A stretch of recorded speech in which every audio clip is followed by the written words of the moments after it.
ప్రభువైన యేసుక్రీస్తు నామములో మీ అందరికీ శుభాలు తెలియజేస్తూ ఉన్నాను. ఈ ప్రత్యేకమైన యవనస్తుల కూటంలో పాలు పొందటం నాకు చాలా ఆనందంగా ఉంది.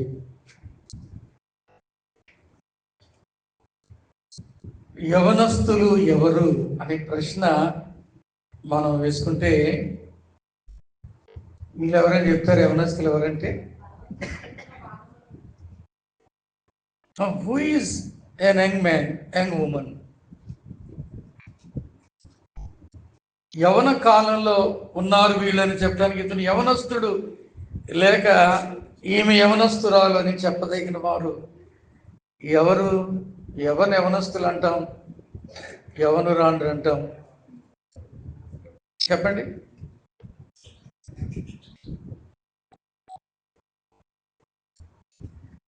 Who is an young man or young woman? యవనస్తుడు యవనస్తురాలు ఎవరు? ఎట్లాంటి వారు అని అడగట్లేదు నేను, ఎవరు? అమ్మగారు అంటా ఉన్నారు వయసులో చిన్నవారు అంటున్నారు. ఇంకా చెప్పండి, ఇంకెవరో చెప్పరు. ఏదో ఎవరు చెప్తున్నారు? 13 నుండి సూజన్న చెప్తుంది. 13 నుండి 30 సంవత్సరాల వయస్సులో వారు. ఇంకా చెప్పండి.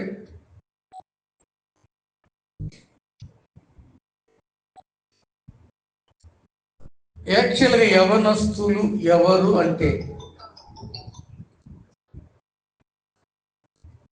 నేను ఇంకా ఏదైనా సాధించాలి, సాధించలేకపోతూ ఉన్నాను, I'm trying to achieve, reach my goal అని తపన కలిగిన ప్రతి ఒక్కొక్కరు యవనస్తులేనట.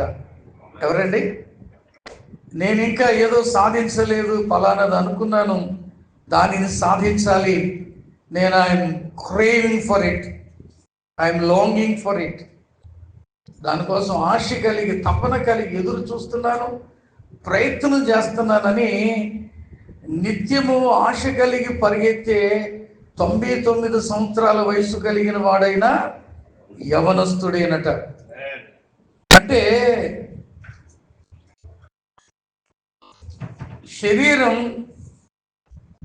ఉడిగిపోవచ్చు, వెంట్రుకలు తెల్లవైపోవచ్చు, కానీ మనస్సు మాత్రం నిత్య నూతనంగా ఉంటుంది చాలా మందికి. కాబట్టి వారు మనస్సులో యవనస్తులు.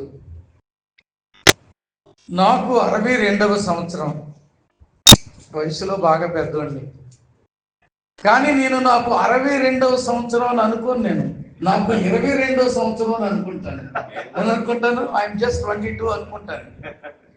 As long as I think like that about my self, I keep my self happy, healthy. నేను హ్యాపీగా ఉంటాను, ఆరోగ్యంగా ఉంటాను. అది జస్ట్ సైకలాజికల్ ఏమంటారు ఆస్పెక్ట్ అంతే. ఇంకొక ప్రశ్న వేస్తాను నేను. ఇక్కడ యవనస్తులు ఉన్నారు, పెద్దోళ్ళు ఉన్నారు కదా, it is a mixed gathering. మరి ముసలోళ్ళు ఎవరు, పెద్దోళ్ళు ఎవరు? Who is a old man and old women? చెప్పండి. ముసలోళ్ళు ఎవరో, ముసలాయన, ముసలావిడ ఎవరు చెప్పండి? ఇందాక మీరు చెప్పేశారు కదా యవనస్తులు అంటే 13 నుండి 30 సంవత్సరాల మధ్యలో వాళ్ళని మీరు అన్నారు. మరి ముసలోళ్ళు ఎవరు? Who is a old man or old women?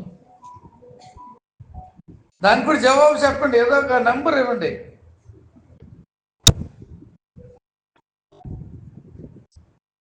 ఒక ఆయన అన్నాడు age is just a number అన్నాడు. చెప్పండి, ముసలోళ్ళు ఎవరు చెప్పండి? అరే దానికి జవాబు లేదు మీ దగ్గర. మేము ఏదైనా చెప్తే దానికి ఇంకోటి చెప్తాడు బాబు అని అనుకుంటున్నారు ఏమిటి?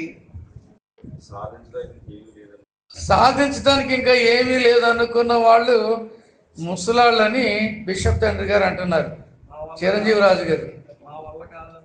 ఇక నా వల్ల ఏం కాదు, అయిపోయింది నా పని అనుకున్న వాళ్ళు ముసలోళ్ళని వడ్డీఎస్ పద్మరాజయ్య గారు అంటున్నారు. మీరేం మాట్లాడలేదు. ముసలోళ్ళు ఎవరు? నాలాంటి వాళ్ళు అంటున్నారు అమ్మగారు. అడప ప్రసాద్ అయ్య గారు ఏం చెప్పారు? ఆవిడ యవనస్తురాలు కంటే బాగా పాడారు. ఆవిడ యవనస్తురాలు అంటే అమ్మగారు ఏమంటున్నారు? నాలాంటి వారు అంటున్నారు ఆవిడ. కానీ నేను ముసలోళ్ళు ఎవరో చెప్పనా, మీరు ఆశ్చర్యపోతారు నేను చెప్పే జవాబు. ఎంతమంది కావాలనుకుంటున్నారు ముసలోళ్ళు? ఎవరో తెలుసుకోవాలని ఎంతమంది అనుకుంటున్నారు? Quite a few people. చెప్పండి, అందరూ చేతులు ఎత్తండి అమ్మ. మీకు అక్కర్లేద్దా? ఏం తెలిసి చెప్తాను ఏంటి? తెలుసుకుందాం అనుకుంటున్నారా?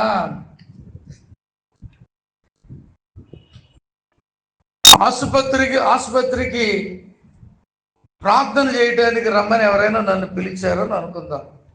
ఎందుకమ్మంటే మా కోడలకో మా పాపకో పురుడు వచ్చింది అని అంటారు అనుకుందాం. ఎప్పుడు వచ్చిందంటే పొద్దున్న వచ్చిందమ్మా అయ్యగారిని, పొద్దున్న వచ్చింది. ఆసుపత్రికి వెళ్ళాను. ఆసుపత్రికి వెళ్ళిన తర్వాత 1 గంట క్రితమే పుట్టిన పిల్లాడు లేక పిల్ల ఉంటారు. వాళ్ళని ఏమంటారని చెప్పండి? 1 గంట క్రితం పుట్టిన బిడ్డను ఏమంటారు? తెలుగులో పసికంద అంటారు, ఇంగ్లీష్లో ఏమంటారు?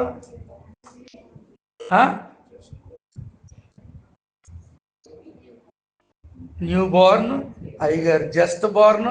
కానీ యాక్చువల్ ఇంగ్లీష్ పదం ఒకటి ఉందో దానికి, ఇన్ఫాంట్. అమ్మో, చాలా పర్యాయ పదాలు. మీరు ఇంగ్లీష్లో పండితులే, వెరీ గుడ్, చాలా బాగా చెప్తున్నారు. కానీ ఏమని చెప్పాలంటే just Born, new Born, infant, baby ఏదన్నా చెప్పొచ్చు. కానీ 1 hour old బేబీ అంటారు, half an hour old baby, 5 minutes old baby, just 2 minutes old baby అంటారు. ఓల్డ్ అంటే ఏంటి? ఓల్డ్ అంటే వయసునే కాదు అర్థం. ఓల్డ్ అంటే ఏంటి చెప్పండి? ఓల్డ్ అంటే ఏంటమ్మా? పాత. ఇంకా ఓల్డ్ పీపుల్ అంటాం కదా. వయసు రీత్యా అడుగుతున్నాను ఓల్డ్ అంటే ఏంటని. ఓల్డ్ అంటే మనిషికి సంబంధించింది, లేకపోతే ఒక వ్యక్తికి ఉపయోగించే పదం. ఓల్డ్ అంటే ముసలి అని అర్థం, ముసలోళ్ళని, వృద్ధులని. అంటే అప్పుడే పుట్టిన పిల్లాడిని 1 గంట వృద్ధుడు అంటారన్నమాట. ఏమంటారు? 1 గంట వృద్ధుడు, అరగంట వృద్ధుడు, 2 రోజుల వృద్ధుడు. నాకు 4 మనవలు ఉన్నారు, 3 మనవరాళ్ళు, 1 మనవడు. మా 3 మనవరాళ్ళు 1 మనవరాలు 5 నెలల వృద్ధురాలు, 1 మనవడు 4 నెలల వృద్ధుడు. బాగుందా? బాగుందా అంటే బాగుంది, కానీ నిజానికి అదే కరెక్ట్. నిజానికి అదే కరెక్ట్. 5 months old అంటారు, 4 months old అంటారు. కాబట్టి ఇక్కడ వృద్ధుడెవరు, యవనస్తుడెవరు అనేది ప్రశ్న కాదు. జిజ్ఞాస ఉన్నవాళ్ళు, తపన ఉన్నవాళ్ళు, ఎఫీమి కోరిక ఉన్నవాళ్ళు అందరూ సాధించాలి అని పట్టుదల కలిగి దానిని అచీవ్ చేయటానికి ఆశపడుతున్న ప్రతి ఒక్కొక్కరు యవనస్తులే. అంటే ఈ ఏసీ మందిరంలో కూర్చున్న మీరందరూ యవనస్తులే. కాబట్టి ఈ యవనస్తుల కూటంలో యవనస్తులైన మీ అందరితో ఈ యవనస్తుడు మాట్లాడటం చాలా సంతోషంగా ఉంది. ఆమె చెప్పరే. కాబట్టి ప్రియులారా, ఈ కూటానికి ఒక పేరు పెట్టుకున్నారు. ఏంటండి? యవనస్తుల కూటానికి పెట్టిన పేరు ఫీల్ జీసస్. చాలా బాగుంది ఈ టైటిల్. నేను గత సంవత్సరం మెడ్రాస్ మహానగరంలో వెపరీ సెంటినరీ బ్యాప్టిస్ట్ చర్చ్లో యూత్ రిట్రీట్లో వాక్యం చెప్పడానికి పిలువబడ్డాను. February 25th పిలువబడితే వాళ్ళు నన్ను అడిగారు, ఏం టైటిల్ పెట్టాలి అయ్యారు చెప్పండి అని అడిగారు. నేను ప్రార్థన చేసినప్పుడు ఆ యూత్ రిట్రీట్ నేను పెట్టిన టైటిల్ ఏంటంటే రిటర్న్ అని పెట్టాను. రిటర్న్. ఇప్పుడు రిటర్న్ అనే దానికి వాళ్ళు ఆశ్చర్యపోయారు, ఏం చెప్తాడా ఈయన అనుకున్నారు. దేవర్ వెయిటింగ్. 100 సంవత్సరాలు 125 సంవత్సరాల వయసు కలిగిన చర్చ్ అది. యవన కాలంలో నేను మెడ్రాస్లో చదువుకుంటున్నప్పుడు నేను ఆ సంఘ సభ్యుడిగా ఉన్నాను, రెగ్యులర్ మెంబర్ని, కోయర్ మెంబర్ని. 40 సంవత్సరాల తర్వాత చర్చిలో వాకింగ్ చెప్పడానికి పిలువబడ్డాను అన్నమాట. చాలా మంది యవనస్తులు ఆశీర్వదించబడ్డారు ఆ కూటాల్లో. నేను బైబిల్ కాలేజీ చదువుకునేటప్పుడు 1980 నుండి 86 వరకు మెడ్రాస్ మహానగరంలో ఉన్న హిందుస్థాన్ బైబిల్ కళాశాలలో నేను చదువుకున్నాను. అప్పుడు నేను యవనస్తుల మధ్య పరిచర్య కొరకు బాగా ఆసక్తి చూపిస్తూ ఉండేవాడిని. చాలా యవనస్తుల కూటాల్లో వాక్యం చెబుతూ ఉండేవాడిని. యవనస్తుల కొరకే నన్ను పిలిచాడు దేవుడు అని అనుకునే నేను చాలాసార్లు అనుకున్నాను. ఆ తర్వాత దేవుడు ఒక భక్తుని యొక్క ప్రవచనం ద్వారా సంఘ స్థాపన కొరకైన, ఇప్పటికే సంఘం స్థాపించిన ఫాదర్స్ హార్ట్ నాకు లేదు. అప్పుడు ఆ భక్తుడు ప్రవచనం చెప్పి God is giving you a father's heart అని చెప్పినప్పుడు ఆ తర్వాత నేను కాపరిగా నా బాధ్యతలు స్వీకరించాను. అప్పటి వరకు అధికంగా యవనస్తుల మధ్య పరిచయం చేస్తూ ఉండేవాడిని. అంటే I love to work among youth, young men and women. కాబట్టి యవనస్తులైన మీ అందరూ, బైబిల్లో ఒక మాట ఉంది, యవనస్తులైన మీరు ఇందాక ఎవరో చెప్పారు, యవనస్తులు ఎవరంటే ఏం చెప్పారు? మీరు బలవంతులు అన్నారు. అది కూడా విన్నాను, నా చెవిలో పడింది. యవనస్తులారా మీరు బలవంతులని పరిశుద్ధ గ్రంథం సెలవిస్తుంది. కాబట్టి పరిశుద్ధ గ్రంథంలో ఉన్న ఒక యవనస్తుడిని నేను ఈరోజు మీకు చూపిస్తూ, ఆ యవనస్తుడు దేవునిని తన జీవితంలో అనుభవించడం ద్వారా he felt the Lord, he had the Lord with him. ప్రభువునతుడు కలిగి ఉండటం ద్వారా, దేవునిని ఫీల్ అవటం ద్వారా అతడు తన జీవితాన్ని ఏ రీతిగా కాపాడుకున్నాడు మీకు నేను చూపిస్తాను కదా. ఫీల్ జీసస్ అంటే ఏంటి? యేసును చెప్పండి. ఇంగ్లీష్ పండితులు కదా మీరు, చెప్పండి. బాగా చెప్తున్నారు. ఫీలింగ్ అంటే ఏంటి? సింపుల్ తర్జుమా ఏంటంటే అనుభవించటం, యేసును అనుభవంలో తెచ్చుకోవటం, experiencing the Lord in your life. నీ జీవితంలో యేసును అనుభవించటం, feeling the Lord. Feeling the Lord in your heart is a different kind of feeling. యేసును అనుభవించటం అనే భావం అది అద్భుతమైన భావం, యేసును కలిగి ఉన్నటువంటి భావం అన్నమాట ఫీలింగ్ ద లార్డ్ అంటే. దేవుని వాక్యంలో మనం చూస్తాం, ఆదికాండం 39వ అధ్యాయం, ఆదికాండం 39వ అధ్యాయం 2వ వచనం, 3వ వచనం, 21వ వచనం, 23వ వచనం ఎవరైనా చదవండి. 2, 3, 21, 23. యెహోవా యోసేపునకు తోడై ఉండెను, గనుక అతడు వర్ధిల్లుచు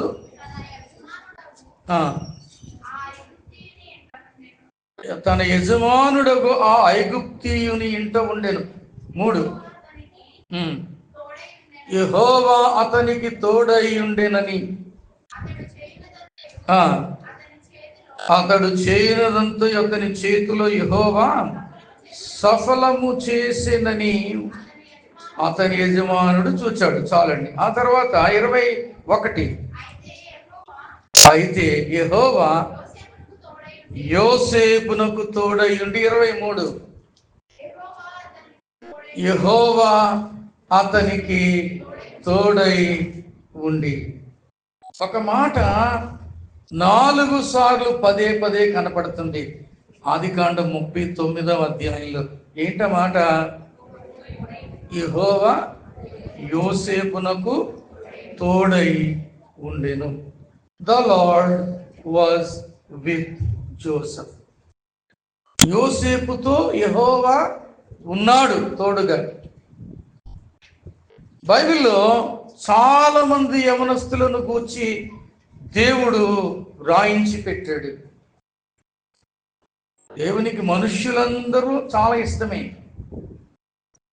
యవనస్తులంటే చాలా ఇష్టం, పిల్లలంటే చాలా ఇష్టం, వృద్ధులంటే చాలా ఇష్టం. అందరి గురించి రాయించాడు. ఆయా కాలాల్లో ఉన్న మనుషులను గూర్చి కూడా వ్రాయించాడు. యవన కాలంలో ఉన్న కొంతమందిని యవనురాండ్రను యవనస్తులను పరిశుద్ధ గ్రంథం మనకు పరిచయం చేస్తూ ఉంటుంది. అందులో ఒక యవనస్తుడు ఎవరంటే యోసేపు. యోసేపును గురించి బైబిల్లో ఏమని వ్రాయబడి ఉందంటే, దేవుని వాక్యములతో 6వ వచనం చదవండి.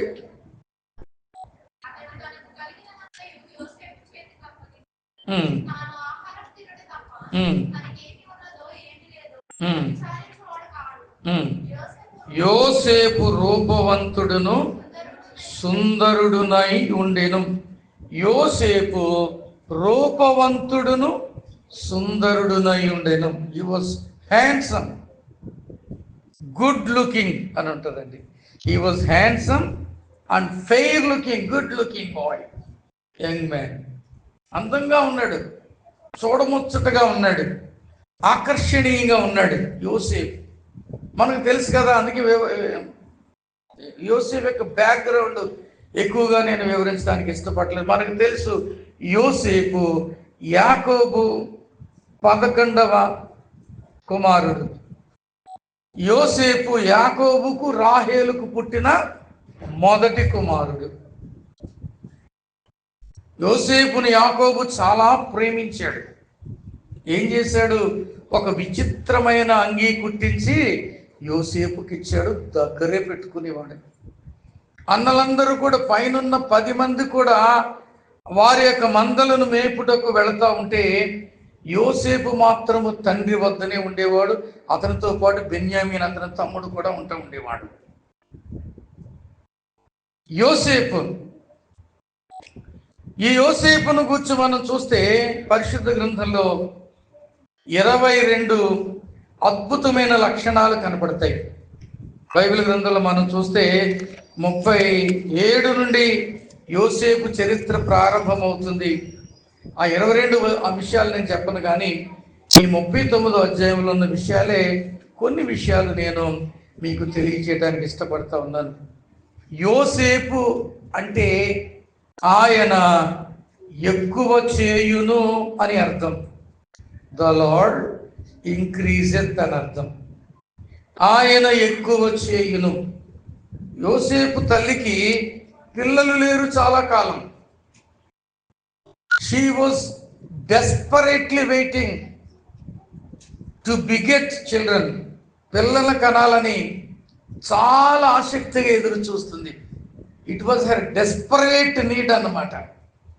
అందుకే పోటీ పడి చాలా చేశారు. రాహేలు అక్క లేయా, అలాగే రాహేలు, వీళ్ళిద్దరూ కలిసి రాహేలు అక్క లేయకు బిడ్డలు కలుగుతూ ఉన్నారు. ఆమె ఏమంటారు పనికత్తులు, లేకపోతే సర్వెంట్ మేట్స్, వాళ్లకు చూచి నాకు కూడా కావాలని రాహేలు కూడా తన పని కత్తెలను ఇస్తే వారికి బిడ్డలు కలిగారు, కానీ రాహేలుకు పిల్లలు కలగలేదు. ఏం పిల్లలు చెప్తున్నారు అనుకో. ఆ రోజుల్లో పాలిగమి, బహుభార్యత్వం ఉండేది. ఈ రోజుల్లో అది పనిచేయదు, అది లేదు. క్రొత్త నిబంధన గ్రంథంలో కొట్టివేసింది దాన్ని, ఉండకూడదు అలాగా. కాబట్టి చాలా కాలము నిరీక్షించిన తర్వాత, ఎదురు చూసిన తర్వాత, ఆశించిన తర్వాత, కోరుకొనిన తర్వాత లేక పుట్టాడు. ఎవరో? యోసేపు. ఈమె లోపల ఎంత ఆశ ఉందంటే, యోసేపు ఒక్కడితో నాకు చాలదు, నాకు ఇంకా ఎక్కువ మంది కావాలి అని యోసేపుకి ఏమని పేరు పెట్టింది? ఆయన ఎక్కువ చేయును అని పేరు పెట్టింది. ద లార్డ్ ఇంక్రీజెత్, ఆయన ఎక్కువ చేయునని పేరు పెట్టుకుంది రాహేలు. ఇంకా ఎక్కువ మంది పిల్లల్ని కనాలని. ఆ రీతిగా ఒక శ్రేష్టమైన పేరు, ఉద్దేశం ఏదైనా యోసేపుకు దేవుడు మరి ముందు నిర్ణయించిన ప్రకారం పెట్టించిన పేరు ఏంటంటే, దేవుడు ఆయనను ఎక్కువ చేయునని పేరు పెట్టించాడు. బైబిల్లో ఉన్న పేర్లన్నిటికీ చాలా చక్కని అర్థాలు ఉంటాయండి, చాలా చక్కని అర్థాలు. ఎందుకంటే బైబిల్లో గర్భములో పడకముందు దేవుని ద్వారా చెప్పబడి గర్భములో పడిన తర్వాత పరిస్థితుల ద్వారా ప్రేరేపించబడి పుట్టిన తర్వాత జరిగిన సంఘటనలను బట్టి ఒక నిర్ణయానికి వచ్చి పెట్టిన పేర్లు బైబిల్లో ఎక్కువ ఉంటాయి. కాబట్టి బైబిల్లో ఉన్న వారందరూ కూడా సార్థక నామధేయులే. ఇంచుమించు అందరూ కూడా పేరు సార్థక నామధేయులే. 4 రోజుల క్రితం నేను పామరు లోపల అవతల ఎక్కడో గూడపాడైన ఊర్లో వాక్యం చెప్తే ఇదే చెప్పాను నేను. అంటే యోసేపు గురించి కాదు, వేరొక వ్యక్తిని గురించి చెబుతూ పేరును గురించి నేను చెప్పాను. అది జ్ఞాపకం వస్తుంది నాకు. బైబిల్లో లోతు అని ఒక ఆయన ఉన్నాడు. లోతు అంటే ఎన్వలప్ అని అర్థం, మూయబడిన అని అర్థం. ఎన్వలప్ అంటే మూసేసేది. ఇప్పుడు ఎన్వలప్లు ఇంగ్లాండ్ లెటర్స్ కార్డ్స్ లేవు కదా, అంతా వాట్సాప్లో ఇవన్నీ వచ్చేసినాయి. మా చిన్నప్పుడు ఎన్వలప్స్ ఉండేవి, అది రూపాయి. ఇంగ్లాండ్ లెటర్ 75 పైసలు. కార్డింగ్ నాకు 10 పైసలు ఎప్పుడు, 5 పైసలు ఎప్పుడు తెలుసు. కానీ మీ అందరు మీలో కొంతమంది వచ్చినప్పుడు కార్డు ఉండేది 50 పైసలు. కార్డ్ అంటే అంత ఓపెన్, ఏం రాసుకున్నారో తెలిసిపోద్ది. ఇంగ్లాండ్ లెటర్ అయితే కొంచెం క్లోజ్ ఉంటుంది, కానీ దాన్ని అలా ఉంచి చూస్తే తెలిసిపోద్ది. ఎన్వలప్ అంటే ఇట్ ఈస్ టోటల్లీ క్లోజ్డ్, మూయబడిన అని అర్థం. ఎన్వలప్ అంటే అంటించేయాలి, అందులో ఏం పెట్టినా సరే. పూర్వం నా చిన్నప్పుడు ఎవరైనా డబ్బులు పంపించాలనుకోండి, ఎన్వలప్లో కాగితాలు ఉత్తరం రాసి ఒక 10 రూపాయలు 20 రూపాయలు అందులో మడత పెట్టి పంపించేసి వారు తెలిసేది కాదు. నాకు చాలామంది, నేను బైబిల్ కాలేజీ చదువుకున్నప్పుడు ఎన్వలప్ ద్వారా పంపించేవారు. మనీ ఆర్డర్ డబ్బులు, మనీ ఆర్డర్ ఏంటిది అయ్యే కమిషన్ అవ్వకుండా. కాబట్టి ఎన్వలప్ అంటే మూయబడిన. నిజంగా లోతు జీవితం చూస్తే మూయబడినట్టుగానే ఉంది. పేతురు అంటా ఉన్నాడు, తాను ఒక్కడే నీతిమంతుడిగా ఉండిపోయాడని. భార్యకు కానీ పిల్లలకు కానీ తన నీతిని పంచలేదు. బైబిల్లో దేవుని వాక్యంలో మనం చూస్తే ఆదికాండం 19లో ఏమని ఉంటుందంటే, ఇక్కడ మరి నీకెవరున్నారు, 13 వచ్చిన అనుకోండి, దీని అవసరం లేదు.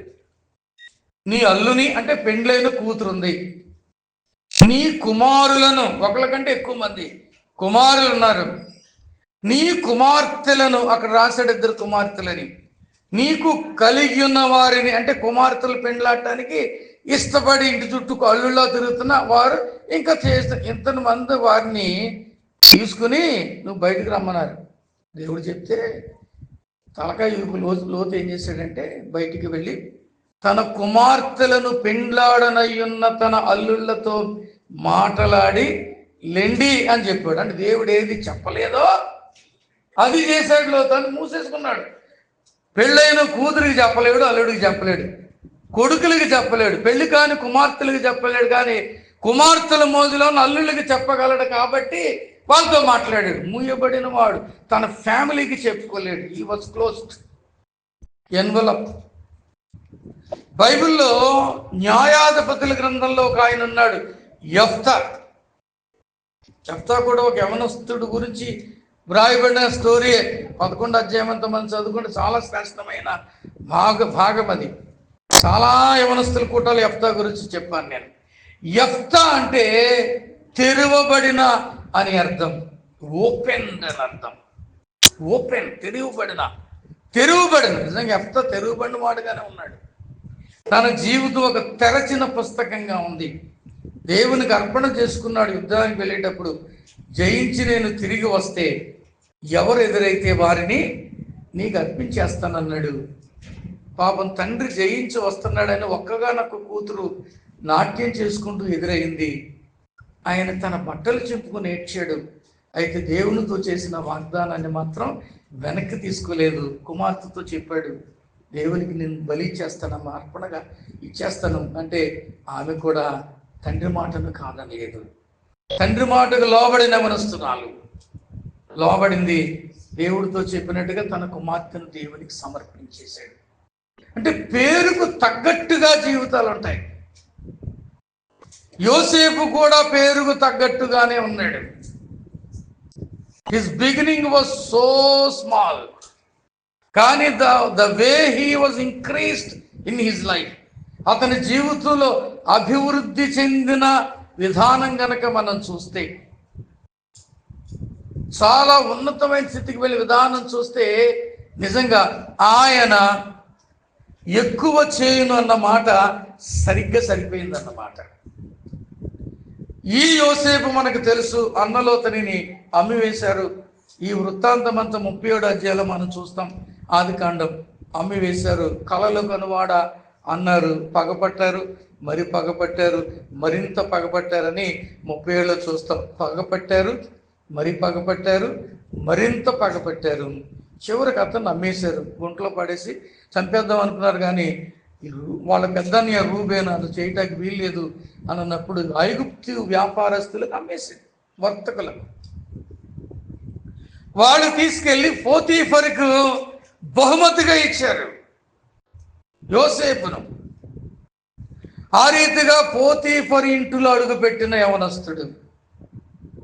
తన సొంత వారు లేరు, తన సొంత ఊరు కాదు, సొంత భాష కాదు, quite different people, different culture, different place, different language, different colour, అన్ని వేరే, అన్ని వేరు, వ్యత్యాసము కలిగిన ఒక క్రొత్త ప్రదేశంలో పెట్టబడ్డాడు యోసేపు.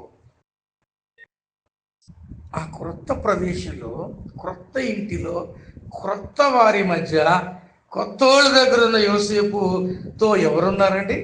Who was with Joseph? The Lord was with Joseph అని 4 సార్లు ఉంది.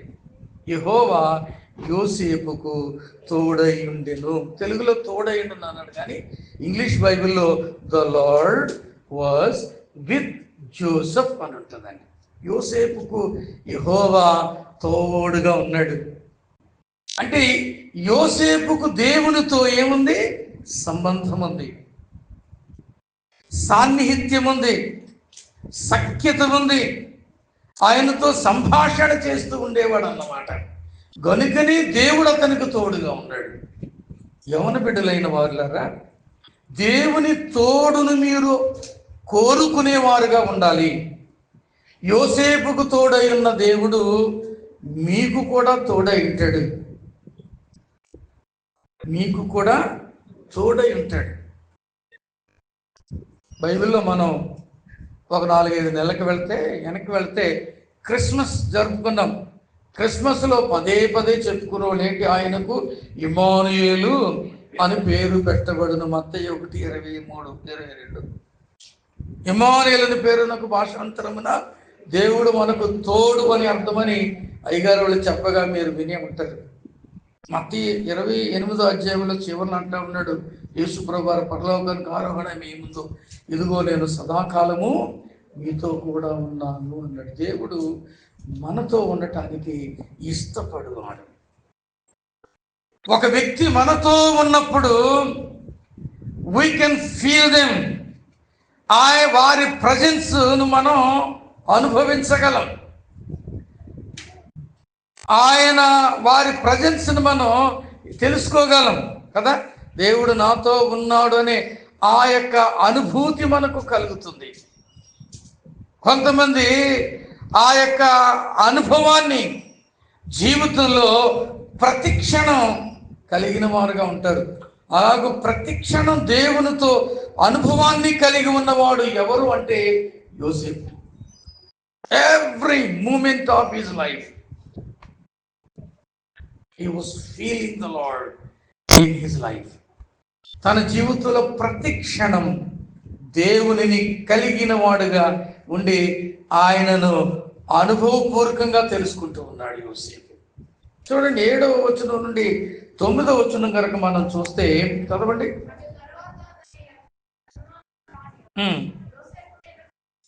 యోసేపు మీద కన్ను వేసి తనతో సేవించమని చెప్పాను. అయితే అతడు ఒప్పక నా యజమానుడు తనకు కలిగినదంతయు నా చేతికి అప్పగించాడు, నా వశమున తన ఇంటిలో ఏది ఉన్నదో అతడు ఎరుగడు. ఈ ఇంటిలో నాకంటే పైవాడు ఎవడు లేడు. నీవు అతని భార్యవైనందున నిన్ను తప్ప మరి దేనిని నాకు అప్పగింపకుండా ఉండలేదు అని చెప్పాడు. 9వ వచనం వరకు అయింది అది. చదువు. దేవునికి విరోధముగా పాపము కట్టుకుందునని తన యజమానిని భార్యతో నేనంటాను. మొట్టమొదటి విషయం యోసేపులో ఇక్కడ మనం కనుక్కునే మొట్టమొదటి విషయం ఏంటంటే జోసెఫ్ వాజ్ కాన్షియస్. రాసుకునే వాళ్ళు రాసుకోండి please, note down, take down the notes. Joseph was conscious అంటే యోసేపు స్పృహ కలిగిన వాడు, తాను ఎవరో ఎరిగినవాడు, ఏ స్థాయిలో ఉన్నవాడో ఎరిగినవాడు. నేను ఎలా రాసుకున్నాను? తాను ఎవరో ఎరిగినవాడు, తన స్థానం ఎరిగినవాడు, తన పరిధి ఎరిగినవాడు, తన పని ఎరిగినవాడు, తన బాధ్యత ఎరిగినవాడు. Beyond that he doesn't want to cross the limits. ఏ పని అతని చేతికి అప్పగించబడినదో, తాను ఎవరో, ఏ పని చేయుట కొరకు అక్కడ ఉన్నాడో, ఏది అతని చేతికి అప్పగించబడిందో, ఏది అప్పగించబడలేదో దానిని గూర్చి పూర్తిగా ఎరుక కలిగిన వాడు, స్పృహ కలిగిన వాడు. Joseph was conscious. యోసేపు స్పృహ కలిగిన వాడు. ఈ రోజులో యవనస్తులైన వారికి లేనిదే స్పృహ. ఏం లేదండి, వాళ్ళెవరో వాళ్ళకి తెలియదు, వాళ్ళ అమ్మా నాన్నలు ఏంటో తెలియదు, వాళ్ళు ఎందుకు బ్రతుకుతున్నారో తెలియదు, ఎందుకు కొన్ని పనులు చేస్తున్నారో తెలియదు. They simply do certain things అంతే. స్పృహ లేదు ఈ రోజులో చాలా మందికి. యవన బిడ్డలైన వారికి కావలసినది స్పృహ. You need to be conscious about your life, who you are, what you need to do. నువ్వెవరో, నువ్వేం చెయ్యాలో ఆ భావం, ఆ స్పృహని వెరిగి ఉండాలి. రాత్రి మా ఊర్లో కూటమైంది. కూటమైన తర్వాత భోజనం అయిన తర్వాత మేము అన్నీ చక్కబెట్టి బయలుదేరుతూ ఉంటుండగా రోడ్డు మీద నేను ఐ వాజ్ జస్ట్ వెయిటింగ్, నిలబడున్నాను. మా ఒక పెద్ద ఆయన నాతో మాట్లాడుతున్నాడు. అప్పుడు రాత్రి సరిగ్గా 12:45 1 గంట అవుతుంటే మోటార్ సైకిల్ మీద నలుగురు ఇరుకు రోడ్డు మీద కుర్రాళ్ళు, అర్ధరాత్రి 1 గంట వేళ నలుగురు కుర్రాళ్ళు మోటార్ సైకిల్ మీద అని వచ్చేస్తారు. మమ్మల్ని ఇలాగ అనుకుంటా. ఇప్పుడు ఆయన అంటున్నారు, అనయ్య ఇలాగే ఉన్నారు మన ఊర్లో కుర్రాళ్ళు. ఏమన్నాడండి? ఇలాగే ఉన్నారు మన ఊర్లో కుర్రాళ్ళు, టైం ఎంత అయిందో చూడండి అన్నయ్య అని అంటా ఉన్నాడు. ఇంకో 2 మోటార్ సైకిల్ అని వచ్చారు. స్లో చేయట్లేదు, ఏం చేయట్లేదు, వచ్చేస్తున్నారు అంతే. అర్ధరాత్రి 1 గంట వేళ. వారు ఎవరో వాళ్ళకి తెలియదు.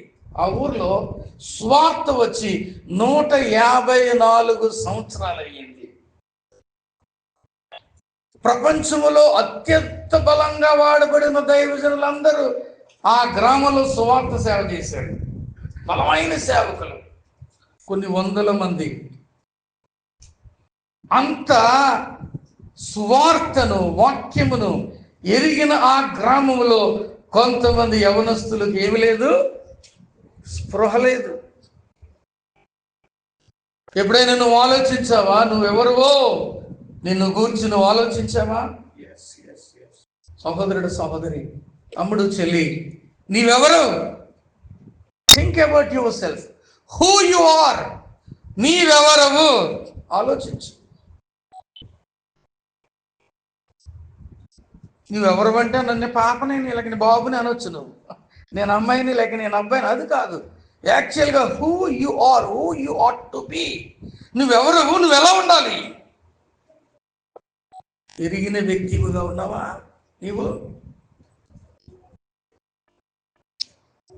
చాలామందికి ఈ స్పృహ లేకని వారు తమ జీవితంలో పొరపాట్లు చేస్తూ ఉన్నారు. మెయిన్గా మనం సన్నిధిలోకి వచ్చామంటే ఒక విషయాన్ని మనం తెలుసుకోవాలి. ఇక్కడ కూర్చున్న వాళ్ళు ఇంచుమించు అందరూ కూడా క్రైస్తవ సంఘానికి వచ్చే క్రైస్తవులే, క్రైస్తవేతరులు ఎవరు లేరు. నీవెవరు అంటే మొట్టమొదటి నువ్వు తెలుసుకోవాల్సిందేంటి? నీవు దేవుని బిడ్డవు. దేవుని బిడ్డవు అన్న స్పృహను నీవు నిత్యము నీవు కలిగి ఉండాలి. ఆ స్పృహ కలిగి ఉంటే నీ జీవితంలో పొరపాటు చేయటానికి, తప్పిదం చేయటానికి, అతిక్రమించటానికి, అక్రమాన్ని చేయటానికి, దుష్టత్వాన్ని ప్రేమించటానికి నీకు మనసు రాదు, నువ్వు చేయలేవు. I'm a child of God. ఈ స్పృహ నీవు కలిగి ఉండాలి. యోసేపుకు ఒకటి తెలుసు, అదేంటంటే అక్కడ మాట్లాడినాడు, దేవునికి విరోధంగా నేను ఇంత ఘోరమైన దుష్కార్యము ఎలాగో చేతును అంటున్నాడంటే ఇతడు ఎవరో ఇతనికి తెలుసా తెలీదా చెప్పండి? తమ్ముడు, చెల్లి, నీవెవరవో మొదట నీ వెరుగు. ఇప్పుడు నేను అడుగుతా ఉన్నాను, నీవు దేవుని బిడ్డగా ఉన్నావా? అదో ప్రశ్న వేసుకో. ఇన్ జనరల్ చూస్తే ప్రపంచంలో ఉన్న వారందరూ తరతమ భేదములు లేకుండా అందరూ దేవుని బిడ్డలే. కానీ in particular we are separated from the world because of the Lord Jesus Christ.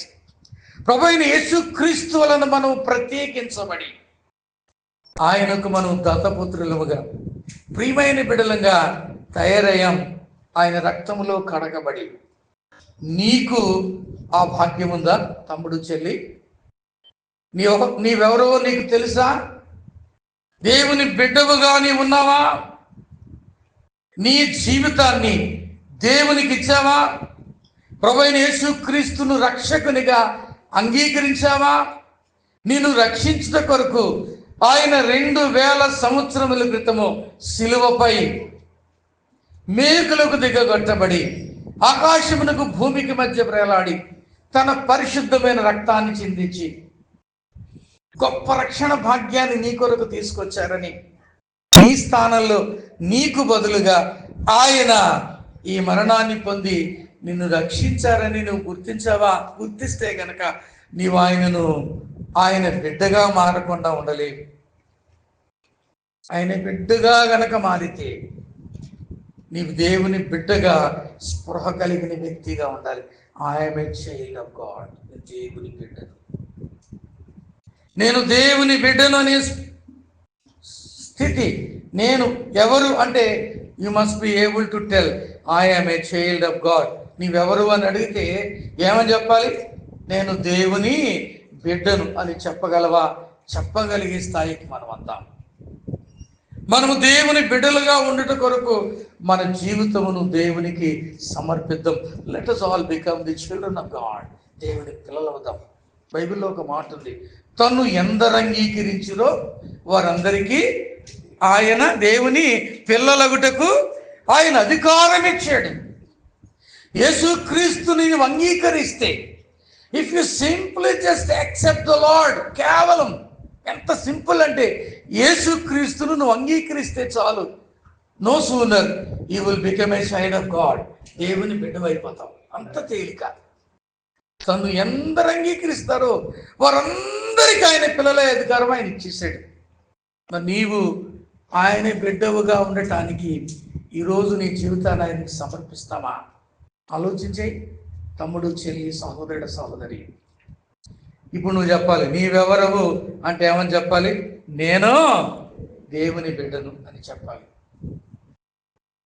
Who are you అంటే you must be able to surely పర్టికులర్గా చెప్పగలగాలి. I'm a servant of, I'm a son of God, a daughter of God, child of God అని చెప్పగలగాలి. ఈ రోజులో మీరు ఎవరంటే ఏం చెప్తారు బయట? అమ్మ, మీరు ఎవరంటే ఏం చెప్తున్నారు చెప్పండి.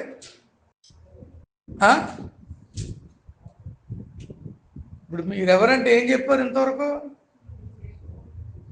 అమ్మా, తెలియదు అంటున్నారా?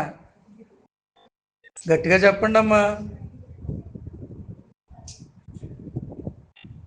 సాధారణంగా మీరు అన్నీ తెలుసు, కానీ మీరు తెలియనట్టు నటిస్తున్నారు.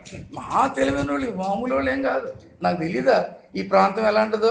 నేను కొత్త ఏం కాదు, సంవత్సరాల తరబడి, ఇంచుమించు 30 సంవత్సరాలు అయిపోయింది ఈ ప్రాంతంలో వ్యక్తిగతంగా తిరుగుతూ. 40 సంవత్సరాల నుంచి ఈస్ట్ గోదావరి అంతా దున్నేశాను నేను. కాబట్టి నాకు తెలుసు ఈ ప్రాంతం. ఈ ప్రాంతమే కదా, ఆదికాండం నుంచి మనుషులంతా అలా ఉన్నారు. కాబట్టి ఒక ప్రాంతం వాళ్ళని చెప్తానికి లేదు, అందరూ అంతే. సాధారణంగా మీరెవరు అంటే ఏం చెప్తుందో తెలుసా? మీకు కోపలమండి, మీకు కమ్మోళమండి, లేకపోతే మేము ఫలానా చెప్తాము. ఇది మనం చెప్పేది. కానీ ఇక ముందు నీవెవరు అని అడిగితే ఒకే ఒక మాట నీ నోట రావాలి. ఏంటి? I am a child of God, నేను దేవుని బిడ్డను అని చెప్పాలి. ఇప్పుడు నేను అడుగుతాను, మీరు చెప్తారా? ఎంతమంది చెప్పరు? అందరూ చెప్తారా? ఇప్పుడు నేను అడుగుతాను, చెప్పండి, నీవెవరవు? ఇక చెప్పండి అమ్మా. దేవుని బిడ్డ అవ్వాలంటే ఏం చేయాలి? ఆయనను అంగీకరించాలి. అంటే ఏమని అంగీకరించాలి? ఆయన నీ పాపముల కొరకు సిలువ వేయబడి, రక్తాన్ని చిందించి, మరణించి, సమాధి చేయబడి, మరణమును జయించి తిరిగి లేచాడని నమ్మి ఆయనను ప్రభువుగా అంగీకరిస్తే నువ్వు ఆయన బిడ్డవైపోతావు. ఒకటి, నీ వివరం అంటే చెప్పగలగాలి. 2, నీ స్థానం ఏంటో. Wear do you stand? నీ స్థానం ఏంటి? నువ్వెక్కడ ఉండాలి? నువ్వెవరు అన్నప్పుడు రెండోది ఏమంటే నీ స్థానం ఏంటి? నువ్వెక్కడ ఉండాలి? నువ్వెక్కడుండాలి? ఎక్కడుంటున్నావు నువ్వు? ఈరోజు కుర్రాళ్ళు రాత్రి ఆయన అన్న మాట అలాగని అంటా ఉన్నాడు. ఆ లోపల ఏమండి అనయ్య, లోపల కుర్చీలు ఉన్నాయి కదా, ఇదే ఈ సిమెంట్ కుర్చీలు పెడతారు కదా, అక్కడ తాగేసి ఇప్పుడు వరకు దొర్లి ఇప్పుడు ఈ మోటార్ సైకిల్ మీద వెళ్తున్నారు అన్నాడు. నీ స్థానం ఏంటి? Where you should be, where are you? ఎక్కడుంటున్నావు? నీవెవరమంటే దేవుని బిడ్డవని చెప్పగలిగిన స్థాయికి వచ్చినప్పుడు ఇప్పుడు నువ్వెక్కడుంటున్నావు ఆలోచన చేసుకుంటే నువ్వు దేవునితో ఉండాలి, దేవుని బిడ్డలతో ఉండాలి, దేవుని సన్నిధిలో ఉండాలి. ఈ రోజుల్లో చాలా మంది యవనస్తులు ఎక్కడుంటున్నారో ఆలోచన చేస్తే చాలా విచారం. యవన బిడ్డలు, యవన రాండ్రు, యవన కుమారులు స్కూల్స్ కానీ కాలేజెస్ కానీ బయలుదేరి వెళ్తా ఉన్నారు. వాళ్ళు కాలేజీ వరకు వెళ్ళరు, మధ్యలో ఎవరో వస్తారు, మోటార్ సైకిల్ మీద ఎక్కించుకుని తీసుకెళ్తారు ఎక్కడికో. ఎన్నో చూస్తున్నాం మేము, ఎంతో మందిని కౌన్సిల్ చేస్తున్నాను నేను, యవన కుమారులను, యవన కుమార్తెలను. నీ స్థానం ఏంటి? నువ్వు ఎక్కడుండాలి? ఎక్కడుండాలి నీవు? కాలేజీకి వెళ్ళే విద్యార్థి అయితే ఇల్లు, కాలేజీ మాత్రమే, మధ్యలో ఇంకెక్కడా ఉండటానికి వీల్లేదు, ఎక్కడికి వెళ్ళటానికి వీల్లేదు. చాలా మంది పిల్లలు కాలేజీని, స్కూలును ఎగ్గొట్టి విచ్చలవిడిగా శరీర సంబంధమైన క్రియల కొరకు, అపవిత్రమైన పనుల కొరకు తిరిగేవారు కనబడతా ఉన్నారు. కాబట్టి ఆ రీతిగా మనం తిరగటానికి వీల్లేదు. నువ్వు ఏ పరిధిలో నువ్వు ఎక్కడుండాలో నీ స్థానం ఏంటో గుర్తెరగాలి. నా యవన కాలంలో నా స్థానాన్ని నేను గుర్తెరిగాను. నా యవన కాలంలోనే నేనెవరినో తెలుసుకున్నాను, నా స్థానం ఏంటో తెలుసుకున్నాను. నా స్థానం సినిమా హాలు కాదు, నా స్థానం ఇంకోటేదో బడ్డీ కొట్టు కాదు, సిగరెట్ కొరకో దేని కొరకో. నా స్థానం సరదా కొరకైన ఆటల కొరకు కాదు, నా స్థానం పరా ఇంటిలో కాదు. నా స్థానం నా బడి, నా ఇల్లు, నా దేవుని మందిరం మాత్రమే అని నేను తెలుసుకున్నాను. ఈ రోజులు మనం చూస్తూ ఉంటాం కొంతమంది పిల్లలు. నాకు తెలిసిన ఒక యవనస్తుడు ఉండేవాడు. వాడు ఎక్కడున్నాడు అనేది ప్రయత్నం చేస్తే పొద్దున 7 గంటల నుండి ఎక్కడున్నాడంటే పలానోళ్ళ ఇంట్లో ఉన్నాడు, మధ్యాహ్నం అడిగితే పలానోళ్ళ ఇంట్లో ఉన్నాడు, సాయంకాలం అడిగితే పలానోళ్ళ ఇంట్లో ఉన్నాడు. రాత్రి 9ంటికి అడిగితే పలానా వాళ్ళ ఇంట్లో ఉన్నాడు, 9:30కి అడిగితే పలానా వాళ్ళ ఇంట్లో ఉన్నాడు. పొద్దున 7 గంటల నుంచి 9:30 వరకు ఆ ఇంట్లో ఒక యవనస్తురాలు ఉంది. ఆ ఇంట్లో ఒక యవనస్తురాలు, తల్లి అయిన యవనస్తురాలు ఏమో భర్త లేకుండా ఉంది. భర్త లేకుండా ఆ స్త్రీ ఉంది. ఆమెకు ఒక యవనస్తురాలైన కుమార్తె ఉంది, ఒక కొడుకున్నాడు. ఇప్పుడు వీడు ఆ కుమారుడు వంకన వెళ్ళి అక్కడే కూర్చుంటున్నాడు పొద్దున్న 7 గంటల నుంచి రాత్రి 10 గంటల వరకు. ఏంటి ఆడికి పని? నీ స్థానం ఏంటి? నువ్వెక్కడుండాలి? ఎవరింట్లో ఉంటున్నావు? నీ స్థానం, నీ ఇల్లు, నీ కాలేజ్, నీ బడి, నీ బస్సు మీద వెళ్ళవలసిన బదులు ఎవరి బండి మీద వెళ్తున్నావు? ఎవరు వెంబడి వెళ్తున్నావు? ఎవరితో సినిమా హాల్లో కూర్చుంటున్నావు? ఎవరితో నువ్వు సరదాగా ఆ నదీ పరివాహక ప్రాంతంలో చెట్టు కిందో పుట్ట కిందో కూర్చుని గడుపుతున్నావు? ఆలోచించే సహోదరుడు, సహోదరి. యోసేపు తన స్థానం ఏంటో తెలుసుకున్నాడు. ఇంటిలో నా స్థానం ఒక పనివాడు అని తెలుసుకున్నాడు. అంతే. నాకు అన్నీ అప్పగించారు, వీటన్ని జాగ్రత్తగా చూసుకోవాలి, దాన్ని దాటి నేను వెళ్ళను అని అనుకున్నాడు. నీ స్థానం ఏంటమ్మా? నీ స్థానం ఏంటి?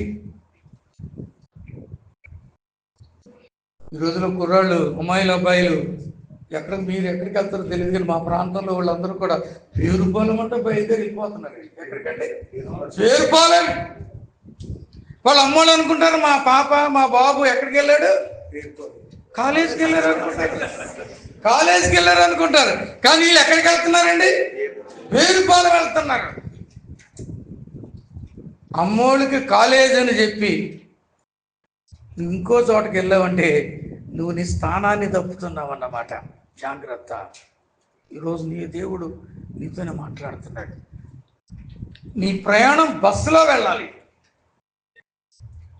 బస్సులో వెళ్ళవలసిన నీవు ఎవరి బండి మీద అయినా ఎక్కావనుకో నువ్వు స్థానం తప్పుతున్నావు. జాగ్రత్త.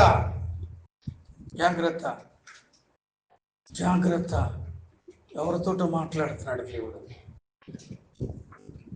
కాలేజీలో ఉండవలసిన నీవు ఎక్కడో ఉన్నావు.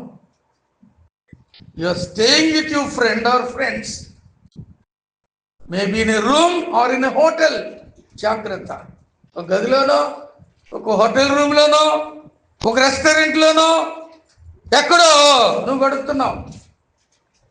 మనోసారి నేను ఒక దైవజనుడు ఆ సిద్ధాంతం బ్రిడ్జ్ దగ్గర నుంచి లెఫ్ట్ సైడ్కి వెళ్తే అక్కడ ఒక రిసార్ట్ ఉంది. ఆ రిసార్ట్కి వెళ్ళాం. మేము ఎప్పుడైనా ప్రార్థన చేసుకోవాలనుకున్నా, ఏదైనా ఇంపార్టెంట్ విషయాలు చర్చించాలనుకున్నా అక్కడికి వెళ్తూ ఉంటాం. మేము ఆ రిసార్ట్కి వెళ్ళి ఏదైనా ఆర్డర్ ఇచ్చుకుంటే ఆ కింద రిసార్ట్ కింద ఆ గోదావరి ఉంటుంది. ఆ గోదావరి గట్టున అలా కూర్చుంటే చల్లని గాలి, ఎవ్వరుండరు అక్కడ. ఆ పాస్టర్ గారు నేను కూర్చున్నాం, ఆర్డర్ ఇచ్చేసి వచ్చాం. ఆవిడ వచ్చాడు, ఆర్డర్ ఇచ్చాం, కూర్చున్నాం, మాట్లాడుకుంటూ ఉంటే చాలాసేపు అయిపోయింది. ఉదయం ఏమంటారు వెళ్ళాం 8-9 గంటలకి. 10 అయింది, 11 అయింది, 12 అయింది. మేమైతే చాలా ఇంపార్టెంట్ విషయాలు చర్చించుకుంటూ ఉన్నాం. ఒక దైవజనుడు, ఒక యవనస్తుడైన దైవజనుడు, నేను. ఆయన అన్నాడు, అన్నా మరి మనం భోజనం చేసి వెళ్దాం, భోజనం ఎక్కడికే తెప్పించుకుంటాంలే, పైకి వెళ్దాం, భోజనం తినేసి వెళ్దాం అన్నాడు. పైకి వెళ్దాం, భోజనం తినేసి వెళ్దామని నేను పైకి వెళ్తే అక్కడ మనకు తెలిసిన జంటలు, తెలిసిన అమ్మాయిలు, అబ్బాయిలు. ఈ రిసార్ట్కి ఎవరు వస్తారులే, ఈ మూల ఎవరు చూస్తారులే అని అనుకుంటున్నారు. చాలా తెలిసిన వాళ్ళు. అరే ఈ పిల్లాడా, వీళ్ళ.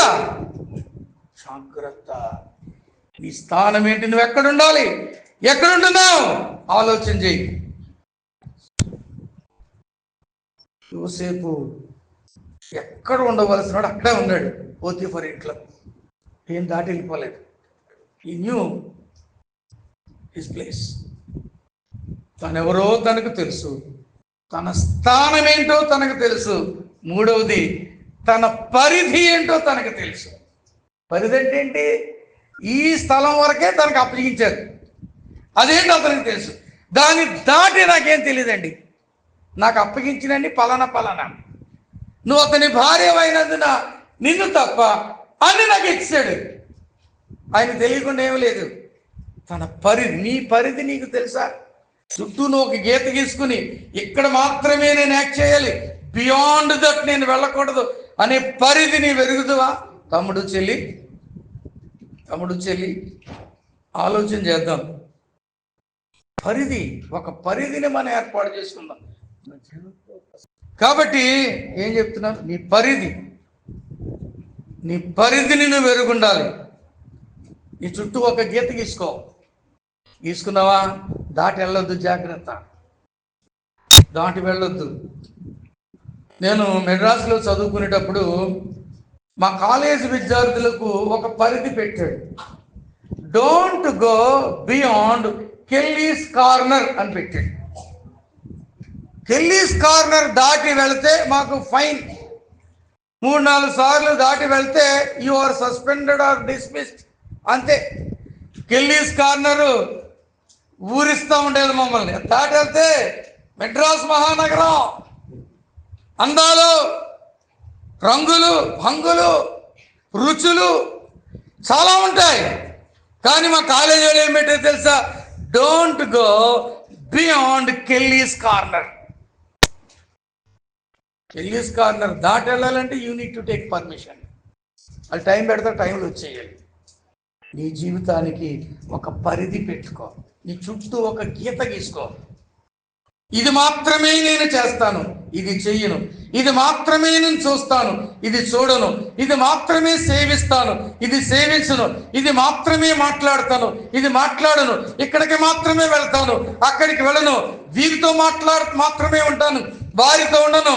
ఇదే చదువుతాను, అది చదవను. ఇలాగే ఉంటాను, అలాగ ఉండను. ఒక పరిధి నువ్వు పెట్టుకొని చుట్టూ గీత గీసుకుని బతకాలి. క్రైస్తవులు, దేవుని బిడలైన వారు పరిధిని దాటి వెళితే ప్రమాదాలు ఉంటాయి, జాగ్రత్త. పరిధిని దాటి వెళ్తే నష్టపోతావు, జాగ్రత్త. పరిధిని దాటి వెళితే శిక్షించబడతావు, జాగ్రత్త. పరిధిని దాటి వెళితే ఇబ్బందులకు గురవలసి వస్తాయి, జాగ్రత్త. యోసేపుకు తనెవరో తెలుసు, తన స్థానం తెలుసు, తన పరిధి తెలుసు, తన పని, తన బాధ్యత కూడా తెలుసు. తన పని ఏంటో తను ఎరిగిన వాడు. సో జోసెఫ్ వాస్ కాన్షియస్, స్పృహ కలిగిన వాడు. ఆ తర్వాత మనం 10వ వచనం చదివితే, 10వ వచనం చదవండి.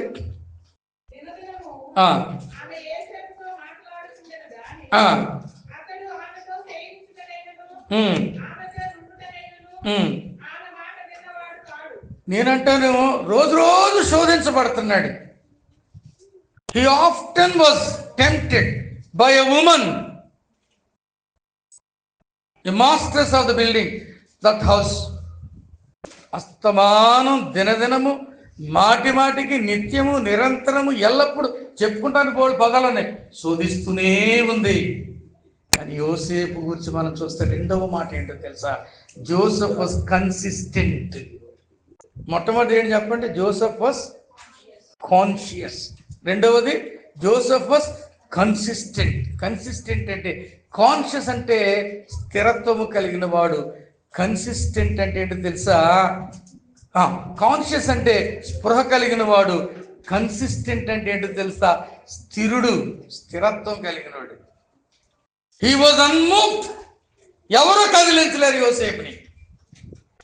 ఎలాంటి శోధన వచ్చినా యోసేపును ఆ శోధన జయించలేదు. హీ వాజ్ కన్సిస్టెంట్, స్థిరుడు. నేనెలా రాసుకున్నాను, నేను స్థిరమైన వాడు. శోధనను జయించాడు. ఎందుకో తెలుసా? అంటా ఉన్నాడు, దేవునికి విరోధముగా పాపము కట్టుకొందునని. ఎట్లు పాపం కట్టుకుంటానని తన యజమానునితో చెప్పాడంటే అర్థం ఏంటి? అతడు దేవునిని ఎరిగినవాడు.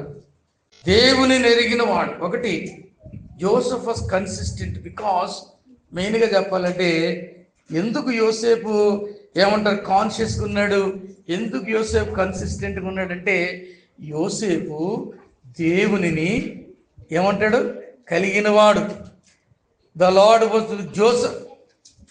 మొదటి మాటకు వస్తే, అంటే అసలు ఇంట్రడక్షన్కి వస్తే యోసేపు ఎవరో ఏంటో తెలుసండి. మనం ఏం చేద్దాం?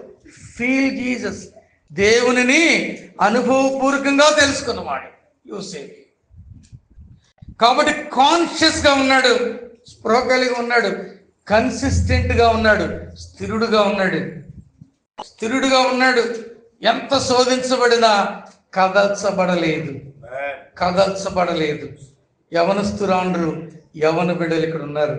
There will be always people behind you tempting.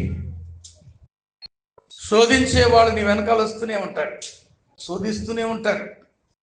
చిన్న చిన్న గిఫ్ట్లు ఇస్తూ ఉంటారు, చిన్న చిన్న మాటలు పాస్ చేస్తూ ఉంటారు, చిన్న చిన్న కళ్ళు మిటకరిస్తూ లుక్స్ చేస్తూ ఉంటారు. ఇంకా కొంచెం పరిధి దాటి నీతో మాట్లాడటానికి ప్రయత్నం చేసి చివరికి అంటారు ఐ లవ్ యూ కూడా అనొచ్చు. పరిధి దాటొచ్చు. You will be so much tempted. కానీ శోధనను ఏం చేయాలండి? జయించాలి. శోధనను జయించాలి. You must be consistent. స్థిరత్వం ఉండాలి. యోసేపు స్థిరుడుగా ఉన్నాడు. ఆమె ఎంత శోధిస్తున్నా ఆ వైపే చూడలేదు, ఏమీ పట్టించుకోవట్లేదు. ఇంకోటి ఏంటో తెలుసా? దేవుని నెరిగిన వాడుగా ఉన్నాడు కనుక అలా ఉన్నాడు. ఇంకొకటి ఏంటంటే యజమానిని మోసం చేయకూడదు అనుకున్నాడు. మీ తల్లిదండ్రులను మోసం చేయొద్దు. నమ్మి నిన్ను చదివించడానికి ఇష్టపడుతుంటే, నమ్మి దూరంగా ఉన్న కాలేజీకి పంపిస్తుంటే, నమ్మి ఎక్కడో పొరుగురులో టౌన్లో ఉన్న కాలేజీకి పంపిస్తే మీ అమ్మని నాన్నని అమాయకులైన వారిని మోసం చేయొద్దు. జాగ్రత్త, మోసం చేయొద్దు. ఈ రోజులో చాలామంది యవనస్తులు, యవనురాండ్రు అమాయకులైన తల్లిదండ్రులను నమ్మించి మోసం చేస్తున్నారండి. జాగ్రత్త. నీ మీద ఎన్నో ఆశలు పెట్టుకున్నాడు, నీ మీద ఎంతో హోప్స్ పెట్టుకుని ఎదురు చూస్తూ ఉన్నారు, నా కూతురు ఇలా కావాలి, నా కొడుకు ఇలా కావాలని. నువ్వేమో వాళ్ళ ఆశలను అడియాశలు చేస్తూ, వారిని మోసగిస్తూ, అయ్యో వారికి వ్యతిరేకమైన క్రియలు చేస్తూ ఉన్నాం. యోసేపు అలా చెయ్యలేదు. యోసేపు అలా యజమానుడు పెట్టుకున్న నమ్మకాన్ని వమ్ము చేయలేదు. అంతా అప్పగించి ఒంటరిగా ఉన్న తన భార్యను కూడా వదిలేసి వెళ్ళిపోయాడు.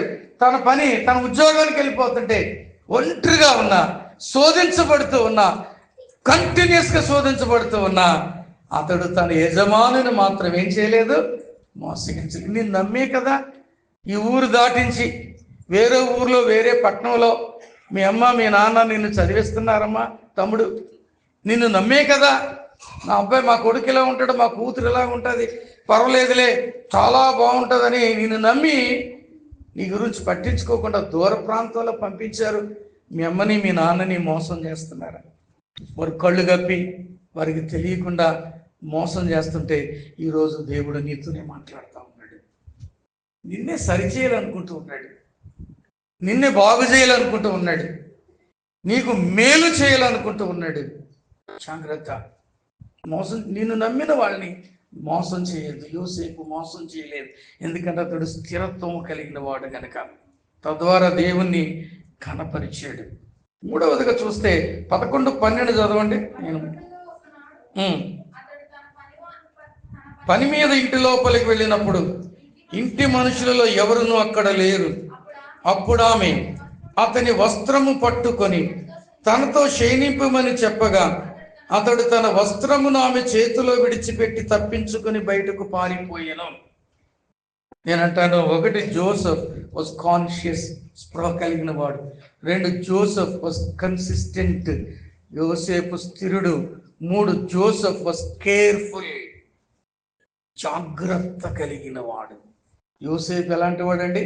హీ వాజ్ కేర్ఫుల్ ఎనఫ్, జాగ్రత్త కలిగిన వాడు. యవనస్తులు జాగ్రత్తగా ఉండాలి, అప్రమత్తంగా ఉండాలి. అప్రమత్తత, జాగ్రత్త, జాగరూకత, మెలకువ కలిగిన వారుగా ఉండాలి. యోసేపు జాగ్రత్త కలిగిన వాడు. He was careful about his life. ఈ రోజులో చాలా మంది చాలా కేర్లెస్గా ఉంటున్నారు. యవనస్తులు జీవితమే కేర్లెస్ అయిపోయింది.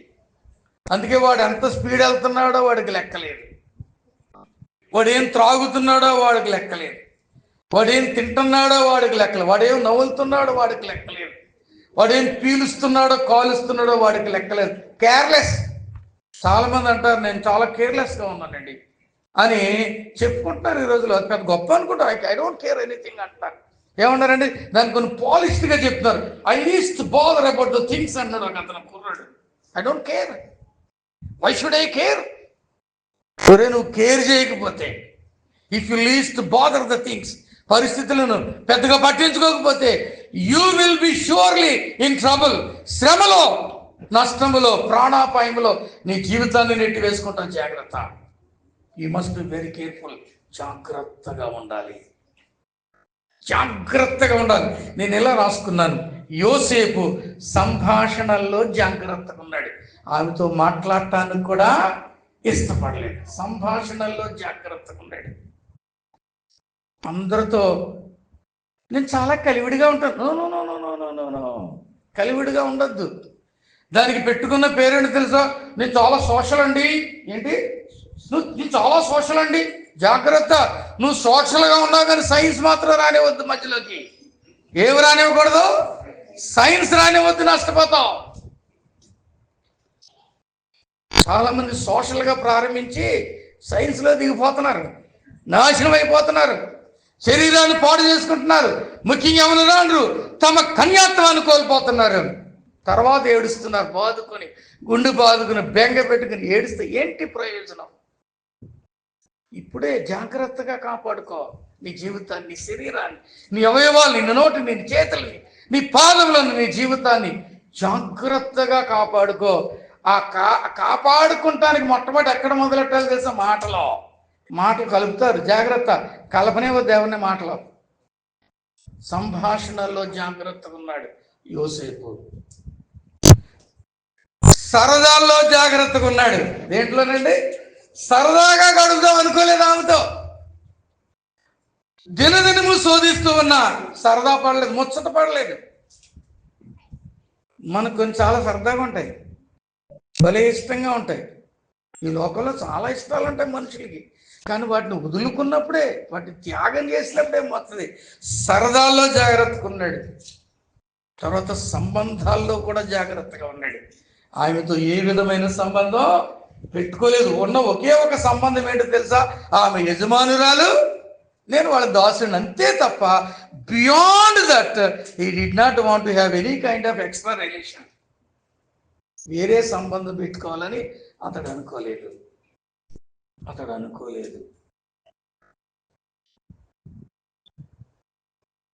కొంతమంది అపవిత్ర సంబంధాల కోసం అరువులు చూస్తూ ఉంటారు, ఆలోచన కలిగి ఉంటారు, ఆతృతతో ఎదురు చూస్తూ ఉంటారు, ఆశిస్తూ ఉంటారు. జాగ్రత్త. కొంతమందిని చూస్తూ ఉంటాను, ఏమన్నా పిల్లలు, కుమారులు ఫోన్ రింగ్ అయ్యేసరికి ఎక్కడి నుంచి అక్కడికి వెళ్ళిపోతారండి. అక్కడికి వెళ్ళిపోయి వస్తా కాల్ లాగ్ అంతా ఏం చేస్తారండి? డిలీట్. జాగ్రత్త. ఎక్కడ డిలీట్ చేస్తాం కానీ అక్కడ ఏం డిలీట్ అవ్వదు. He will surely punish you. నీ సంభాషణలు, నీ సరదాలు, నీ సంబంధాలు కాపాడుకో. ఇంకొకటి, అతడు సుఖాల్లో కూడా జాగ్రత్తగా, శరీర సంబంధమైన సుఖాన్ని కోరుకోలేదు. ఎవ్వరు చూడలేదండి. There was nobody around. చుట్టూ ఎవరు లేరు. You can just enjoy. కానీ he did not want to do that.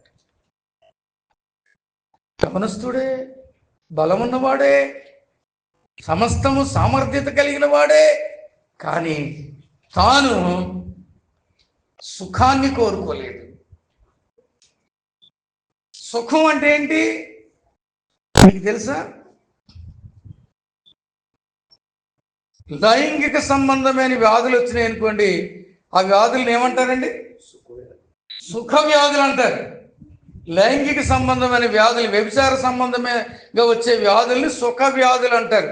అంటే ఇక్కడ సుఖం అంటే ఏంటో తెలుసు నా ఉద్దేశం, వ్యభిచార సంబంధమైన, శరీర సంబంధమైన అపవిత్రమైన ప్రక్రియకు అతడు పూనుకొనలేదు. జాగ్రత్త.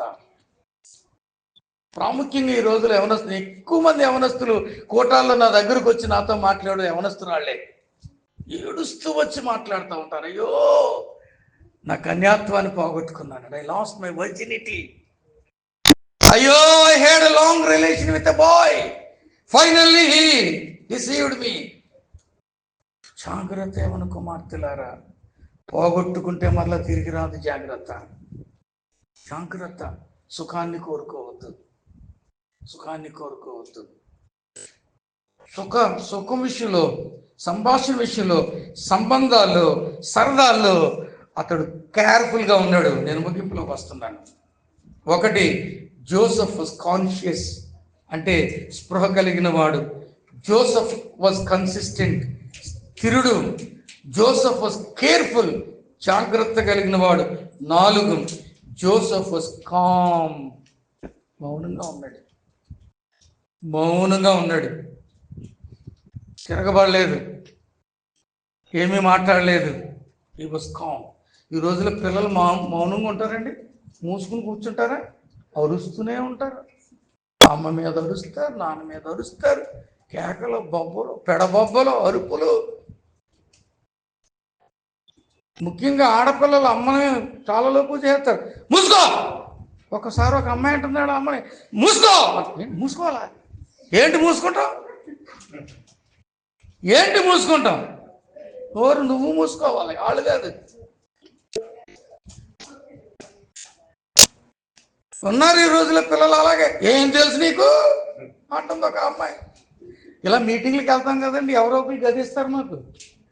ఆ గదిలో ఉన్నాక మా చెవులు ఇయే పడతాయి. ఏం పడతాయండి? ఇయే. ప్రార్థన చేసుకుంటా ఉండదు, వాక్యం చదువుతా ఉండదు, ఇయే. చాలా చాలే చెప్పేవాళ్ళంటుంది ఒక అమ్మాయి. ఏమంటుంది? చాలా చాలే చెప్పేవాలే, నువ్వు నాకు చెప్పొచ్చావా పాపం అంటుంది. జాగ్రత్త, జాగ్రత్త. మౌనంగా ఉండాలి, మౌనంగా ఉండాలి. ఎంత తక్కువగా మాట్లాడితే అంత మంచిది. మీరు బిడ్డలు ఎవరు, కుమారులు ఎవరు, కుమార్తెలు. అందుకే బైబిల్లో యాకోబు ఏమంటున్నాడండి? వినుటకు వేగిరపడు వారును మాటలాడుటకు నిదానించాలంట. సామెతల గ్రంథంలో ఏమంటున్నాడు? విస్తారమైన మాటలలో దోషం ఉండక మానదు. మౌనమే ప్రాధాన్యంగా పెట్టుకోండి. He was calm. అందుకే నేను అన్నాడు, పాపాన్ని అసహించుకున్నాడు. 2, పారిపోయాడు. 3, ప్రతిఘటించలేదు.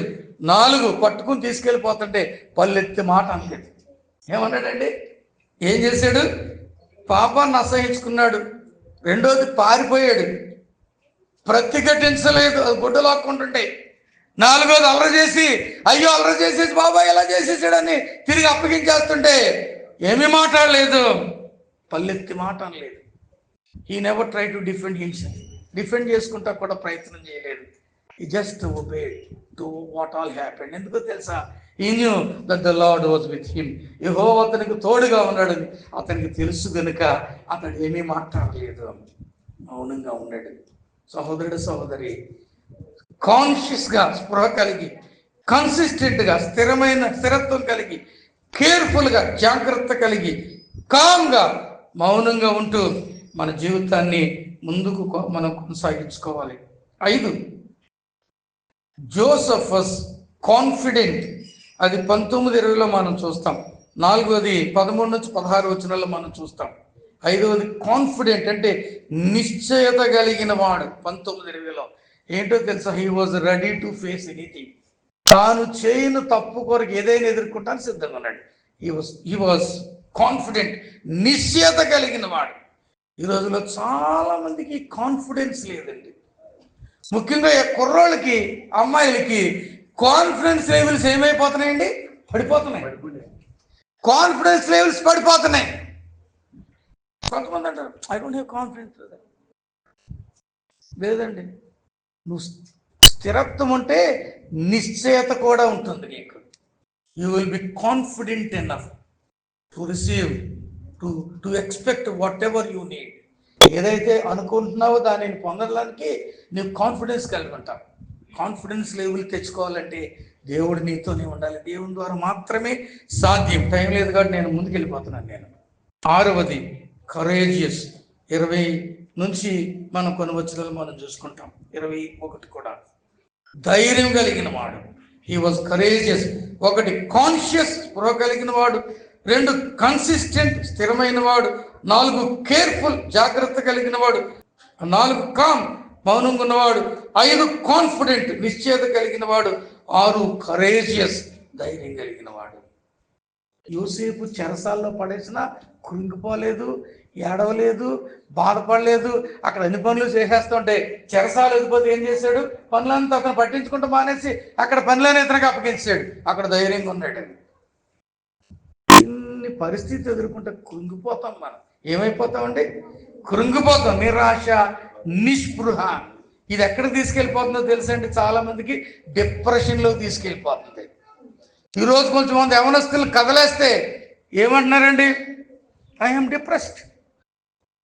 డిప్రెషన్. చాలా మంది యవనస్తులు డిప్రెషన్తో బాధపడుతున్నారు. Joseph never had depression because he was courageous. ధైర్యంగా ఉన్నాడు కాబట్టి డిప్రెషన్ లేదు. యవనస్తులు మనం చూస్తున్నాం, ధైర్యాన్ని కోల్పోతే డిప్రెషన్లోకి వెళ్ళిపోయి, నిస్పృహలోకి, నిరాశలోకి వెళ్ళిపోయి చివరికి ఎక్కడికి వెళ్ళిపోతున్నాడు? మనుషులు చనిపోవాలని తీర్మానానికి వెళ్ళిపోతున్నారు. It is better that I should die అనుకుంటున్నారు. ఎందుకు వచ్చిన బ్రతికింది? చచ్చిపోతే బాగుండు అనుకున్నాను. No no no no no no no. సావు దేనికి పరిష్కారం కాదమ్మా. నువ్వు సావు వల్ల ఏమి తెచ్చుకోలేవు, నరకం తప్ప. ఆయన నరులారా తిరిగి రండని పిలిస్తే తప్ప నువ్వు వెళ్తానికి వీలేదు. నేను చెడ్డదాన్ని అయిపోయాను, నేను చెడ్డోడిని అయిపోయాను, ఎందుకు వచ్చిన బ్రతుకు, నేను చచ్చిపోతే వదిలిపోతే అని అనుకుని చావాలి అని తీర్మానం చేసుకునేవాడు కొంతమంది ఉన్నారు. నేను ఒకసారి ఒక యవనస్తురాలతో నేను మాట్లాడుతూ ఉన్నాను. ఇలాగ ఏదైనా కోటలో జరిగిన యవనస్తురాలతో ఇలాగే చావు గురించి మాట్లాడినప్పుడు ఏడుస్తూ ఉంది. మీటింగ్ అయిన తర్వాత నా దగ్గరికి వచ్చి, దేవుడు నాతోనే మాట్లాడానండి, నేను కూడా చచ్చిపోవాలని అనుకుంటున్నానండి. అమ్మా, ఏమైంది నీకు? Why do you want to die? Why do you want to end your life? What happened అని అడిగితే, when I was in my college I was just looking somewhere, a boy came and kissed on my cheek. నేను ఎటో చూస్తున్నాను, నా కాలేజీలో కూర్చున్నాను, కుర్రోడు వచ్చిన బొగ్గ మీద ముద్దెట్టేసి వెళ్ళిపోయాడు. నేను అపవిత్రురాలైపోయాను, నేను అపవిత్రపరచబడ్డాను. అపవిత్రపరచబడిన నా జీవితం ఎందుకు? ఐ వాంట్ టు డై అని ఏడుస్తుంది ఆ అమ్మాయి. చనిపోవాలనుకుంటున్నాను. ఎందుకు? నా శరీరం అపవిత్రపరచబడిందండి. ఆమె ప్రమేయం లేకుండానే జరిగింది, ఇష్టము లేకుండానే జరిగింది, కోరుకోకుండానే జరిగింది, తెలియకుండానే జరిగింది అది. అప్పుడు నేను ఆమెతో చాలాసేపు మాట్లాడి ధైర్యపరిచి, అది నువ్వు కోరుకోలేరు కదమ్మా, ఏ కాకిరెట్టో అనుకుని తుడుచుకుని వెళ్ళిపో, ఎందుకు నువ్వు భయపడతావు? నీకు శ్రేష్టమైన భవిష్యత్తు ఉంది, దేవుని ఉద్దేశంలో నీవు ఉన్నావని ధైర్యపరిచి వాక్యం చెప్పినప్పుడు అమ్మాయి ధైర్యపడింది, ధైర్యాన్ని తెచ్చుకుంది, కూడగట్టుకుంది. కాబట్టి ఆమె తన జీవితం దేవునికి సమర్పించుకొని తర్వాత ఉన్నతమైన స్థానంలోకి వెళ్ళింది. ఈ రోజులో చిన్న చిన్న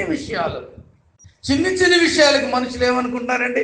ధైర్యం పోగొట్టుకుని చచ్చిపోవాలనుకుంటారు. సావు పరిష్కారం కాదు.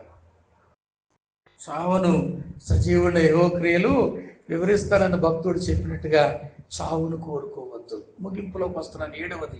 ఏడవది ఏంటంటే 39:23 చూడండి. 39:23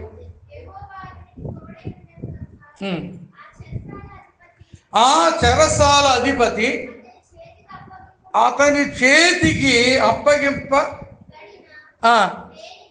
దేని గూర్చి విచారణ చేయకయుండెను. నేనంటాను, Joseph was commendable.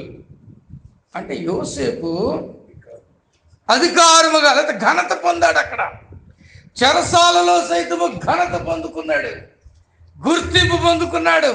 He was commendable. ఒకటి చెప్పండి, కాన్షియస్, స్పృహ కలిగిన వాడు, కన్సిస్టెంట్, స్థిరమైన వాడు, కేర్ఫుల్, జాగ్రత్త కలిగిన వాడు, కామ్, మౌనంగా ఉన్నాడు, కాన్ఫిడెంట్, 5 నిశ్చయత కలిగిన వాడు, 6 కరేజియస్, ధైర్యవంతుడు, 7 కమాండబుల్, ఘనత పొందాడు. ఇవన్నీ మెట్లు నువ్వు దాటుకుంటూ వస్తే చివరికి నీకు మిగిలేది ఏంటి చెప్పండి? ఘనత. You will B exalted by God. దేవుడు నిన్ను హెచ్చిస్తాడు, ఉన్నతమైన స్థానంలో పెడతాడు. అది నువ్వు చెరసాల్లో ఉన్న పైనే ఉంటావు, ఎక్కడున్న పైనే ఉంటావు. అందుకే 23వ కీర్తన ఏమన్నాడు తెలుసా? గడాంధకారపు లోయలో నేను సంచరించినను. అంటే మనం సంచరించమని కాదు అక్కడ. Even though I am in the darkest valley, I walk in the valley of death అని ఉంటుంది. డార్కెస్ట్ వ్యాలీ ఆఫ్ డెత్ అని ఉంటుంది. నేను మరణకరమైన చీకటితో కూడిన మరణకరమైన లోయలో ఉన్నను, నేను భయపడు. అలాంటి పరిస్థితిలో ఉన్నా. God is with you. You can feel God. You can have God. God's presence goes with you there. He is with you there. Then you will be able to have all these 7 things in your life. To be blessed. ఆశీర్వదించబడటానికి, హెచ్చించబడటానికి, అభివృద్ధి చెందటానికి, ఉన్నతమైన స్థానాలు. యోసేపు ఎక్కడికి వెళ్ళిపోయాడండి? ఆ దేశంలో అత్యంత రాజు తర్వాత స్థానానికి వెళ్ళిపోయాడు. బానిసగా వెళ్ళిన వాడు. One day you will surely come in your life. God is going to exalt to the extent where nobody కానీ you also may not have imagined about yourself. నువ్వు కనీసం ఊహించని స్థాయికి నువ్వు వెళ్ళిపోతావు. దేవుని స్పర్శను నువ్వు కలిగి ఉంటే, దేవునితో బంధాన్ని ఏర్పాటు చేసుకుంటే, దేవునిని కలిగి ఉంటే, ఈ అనుభవాలన్నీ దాటుకుంటూ ఉన్నతమైన స్థానానికి యోసేపు వలె వెళ్తావు. ఆ రీతిగా వెళ్ళాలని కోరుకుంటూ ఈ మాటలు నేను ముగిస్తూ ఉన్నాను. దేవుడి మాటలు మన వినికిడిలో దీవించి మనల్ని బహుగా ఆశీర్వదించుగాక. ఆమేన్.